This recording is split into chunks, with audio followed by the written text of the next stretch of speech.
All right, principle number 5, last one we're going to cover today. Again, number 1 was leaders own everything in their world. Number 2, leaders set the standard. 3, leaders believe in the mission.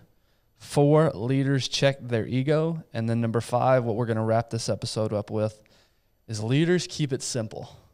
Simple, stupid. This is one of my favorite ones. It's more subtle than the other principles, but this one's one of my favorite ones. And what he says, plans and orders must be communicated in a manner that is simple, clear, and concise. Everyone that is part of the mission must know and understand his or her role in the mission and what to do in the event of likely contingencies. As a leader, it doesn't matter how well you feel you have presented the information or communicated an order, plan, tactic, or strategy. If your team doesn't get it, you have not kept things simple and you have failed. You must brief, man, I'm reading that horribly. You must brief to ensure the lowest common denominator on the team understands. I love that section, because how many times in my position when I was in management would I explain something to a junior trainer and think, man, I nailed that, right? I explained that so well. And they go off and do something completely different than what I asked. And I'm sitting there blaming them that they didn't do what I asked them to do. But the reality is I didn't simplify it enough. They didn't understand. They didn't understand the plan. And that's on me. That's not on them. That's right. That's on me that I didn't simplify it and explain it in a way that the most common denominator understands. And how often, and this goes back to ego, I think, how often do we explain things to show them how much we know? Oh, yeah. Yeah. Just talk around them. Yep. I do that all the time. Like, I'm gonna show you how much I know, and it may confuse the hell out of people because they're like, and if we're talking with clients, we'll use real estate jargon and we'll use this and that, and they're like, hold on, slow, what? Yeah. What does that mean? I have no idea. What is that? Yeah. You know, and we can accomplish so much more and be so much more efficient if we just keep it very simple.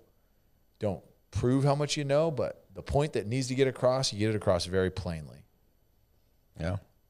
In our world, it's called blocking and tackling. Man. Yeah. You do the simplest things and keep it, simple, stupid, and do your job. Like, that's the thing. If you can get someone within the organization or within the team to understand their job fully, they'll play fast. They'll play extremely fast. It's when you start to complicate things and you start to, confuse, one or two people, is when you're going to have breakdowns in the system, man.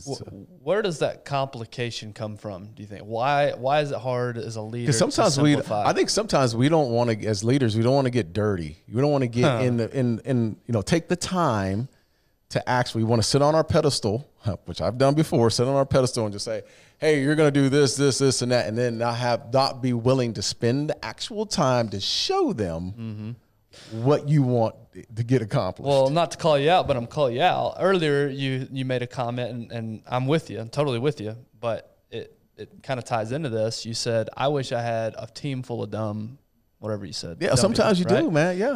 Because that would be easier, right? That'd be much easier. And I know what you mean. Yeah. I'm just picking on that. As opposed to the much harder work is knowing each individual that you are leading, each one of those guys, how you need to speak to them.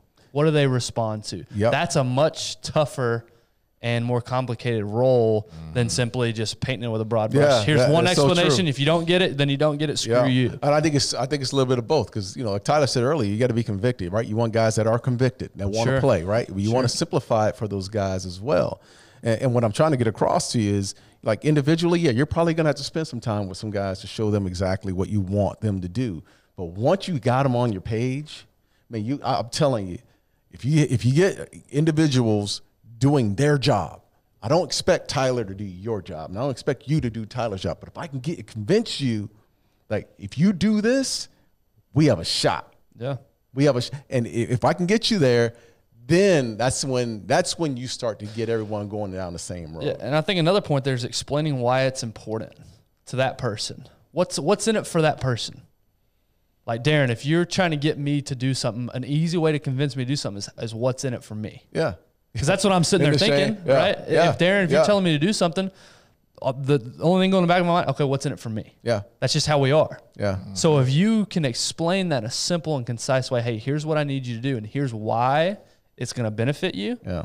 Think about that conversation as opposed to, hey, here's what I need you to do, and you just need to do it just because I told you to, or just because that's how it needs to be. Yeah. Mm-hmm. If you can explain in a simple way how it benefits somebody else, that goes such a long way. Yeah, yeah. And it goes to Sharon Morrison. I mean, Sharon, someone we know. I remember her having a conversation with a young broker saying, you know, that if I don't get you to $500,000, then that's on me.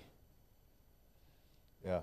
Like that was, to me, that was powerful when I heard that. If I don't get you there, if your goal is to make money, if I don't get you to that $500,000, then that's on me. Yeah. I failed on my job. And that's, you know, look, you're at least throwing it out there that, you know, this is part of me. I'm trying to get you there. I want to get you there. And if I can't get you there, then the blame is not on you. The blame is on me. Well, and that's a great leader, because it would be very easy in that scenario. Well, they didn't make the money because they didn't put in the work. That's right. They didn't show up early. They didn't make the calls. They didn't do what it was necessary. That's on them. Mm-hmm. No, a leader says, there was something in that situation that I didn't do good enough job on. That's right. They didn't get to where they wanted to be because I failed them as a leader. Yeah. And that's hard. That ties into a lot of these principles. It's ego. That's, you know, owning everything in your world. That ties a lot of it is taking that ownership of that situation. Yeah.